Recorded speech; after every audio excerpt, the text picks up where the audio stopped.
નમસ્તે મિત્રો, સ્વાગત છે તમારું મારા નવા વ્લોગમાં. આજે હું તમને મારા ખેતરના મુલાકાતે લઈ જવાનો છું.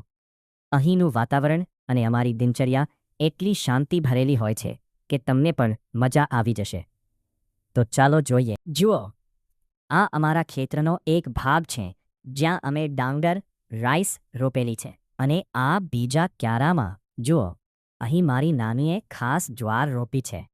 નાની અત્યારે નવરા છે એટલે જ્વાર કાપવામાં મદદ કરી રહ્યા છે. નાની સાથે ખેતરમાં કામ કરવાની મજા જો કંઈક અલગ. જ્વાર કપાઈ જાય એટલે મારા મામા અહીં આવશે અને આ બધી જ્વાર લઈને જશે.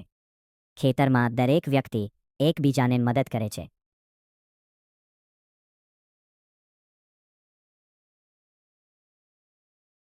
તો આ મારી નાની છે. તમે જોઈ શકો છો કે મારી નાની શું વાત કરે છે. આ મારી નાનીએ આ બધું જુવાર કાપી ને થાકી ગયા તો બેસી ગયા છે. તમે જોઈ શકો. માઇક કઈ કહેવાના?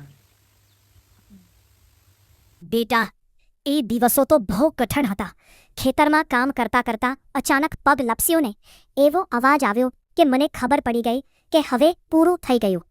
ડોક્ટરે તો કહી દીધું હતું કે હવે તમારે લાંબો સમય આરામ કરવો પડશે. મને તો ચિંતા થવા માંડી કે મારું આ લીલુંછમ ખેતર કોણ સંભાળશે, મારા પશુઓનું શું થશે. પણ બેટા, ત્યારે મને સમજાયું કે જિંદગીમાં ક્યારેક થોભવું પણ જરૂરી હોય છે. હું ખાટલામાં પડી રહેતી પણ મારી નજર હંમેશા આ ખેતર પર જ રહેતી. શરૂઆતમાં બહુ દુઃખ થતું, એમ થતું કે હું લાચાર થઈ ગઈ છું.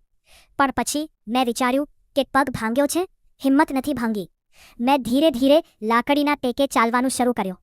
દુખાવો તો થતો, પણ મનમાં એમ હતું કે મારે ફરી પાછું આ માટીમાં પગો મૂકવો છે. આજે જ્યારે હું આ ખેતરમાં તારી સાથે બેઠી છું ને, ત્યારે મને સમજાય છે કે ગમે તેટલી મોટી તકલીફ આવે, જો મન મક્કમ હોય ને તો માણસ ફરી બેઠો થઈ જ શકે છે.